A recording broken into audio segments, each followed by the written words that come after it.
Hello everyone and welcome back to my channel. I am Demon, and in today's video, we'll tackle a hard truth about the Boruto series that we don't want to admit. That is, the lack of impact made by villains.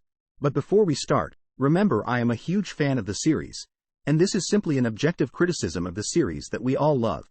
Without further ado, hit the sub button, like the video, and let's get straight into it. First, let's cover some basics. Boruto. Naruto Next Generations had massive shoes to fill following the legendary Naruto series. The stakes were sky high, and fans expected compelling stories and even more intriguing villains that could match or even surpass the likes of those seen in the Naruto series. But did Boruto deliver? The short answer is no, Boruto has failed to deliver on interesting villains. While I think the Boruto series has a compelling story, the villains have been severely underwhelming and have made little to no impact. One of the core reasons Boruto's villains lack impact is the absence of deep-rooted backstories. In Naruto, every major villain had a compelling, often tragic, backstory that explained their motives. Take Zabuza Momochi, the very first major antagonist in Naruto. His story wasn't just about being a merciless killer.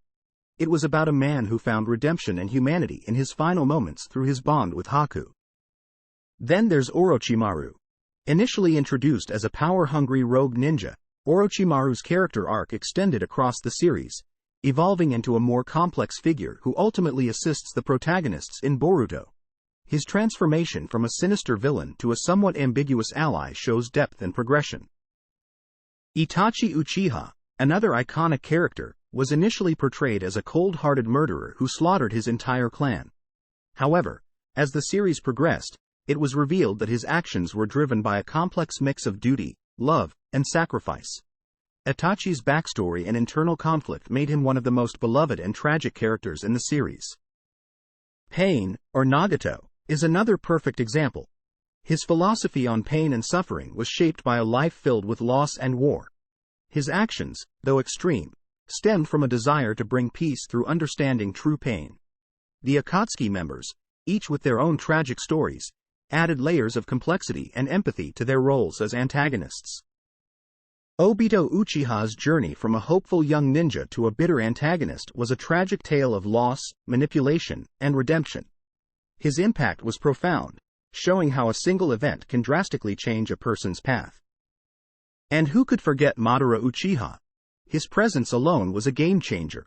Madara's impact wasn't just due to his overwhelming power, but his ideology and the history he carried. His battles were not only physical but ideological, challenging the very foundations of the shinobi world. In contrast, Boruto's villains like Code, the Kara organization, and Ashiki Otsutsuki often feel underdeveloped. They are introduced with grand powers and threats, but their backstories and motivations lack the same depth. Code, for instance, is presented as a powerful antagonist, but his background and motivations are not as fleshed out, making it hard for viewers to connect with him on a deeper level. The members of Kara, while initially intriguing, do not receive the same thorough development as the Akatsuki members. Their goals and backstories are often briefly touched upon, leaving much to be desired in terms of emotional engagement and understanding. Ashiki Otsutsuki, despite being one of the most powerful antagonists, falls into the same trap. His overwhelming strength is evident, but his personal journey and the nuances of his character are not explored in depth. This lack of character exploration diminishes the impact he could have had as a villain. In comparison, Kaguya Otsutsuki, though criticized for her sudden introduction, had a backstory that intertwined with the history of the shinobi world, giving her a significant, albeit controversial, role in the narrative. Momoshiki Otsutsuki deserves some credit for his role in the series. His initial confrontation with Naruto and Sasuke showcased his immense power and set the stage for Boruto's journey. He's also the reason why Boruto has a karma. However, beyond his raw strength, his character lacks the intricate layers that made Naruto's villains memorable. One of the biggest issues is the pacing and screen time. Naruto's villains had ample screen time to develop their characters and philosophies. Arcs were dedicated to understanding their perspectives, making the eventual confrontations deeply personal and emotionally charged. In Boruto, the story often rushes through villain arcs, leaving little room for character development. Villains come and go quickly, never allowing the audience to fully grasp their importance or threat level. Moreover, the emotional stakes in Boruto are often lower. Naruto's villains were deeply intertwined with the protagonist's journey. They posed threats not just to the world but to Naruto's friends, family, and dreams. This personal connection heightened the emotional stakes of every battle. Boruto, on the other hand, sometimes feels like it lacks this personal touch. The villains, while powerful, often seem disconnected from Boruto's personal growth and journey, making their defeat less impactful.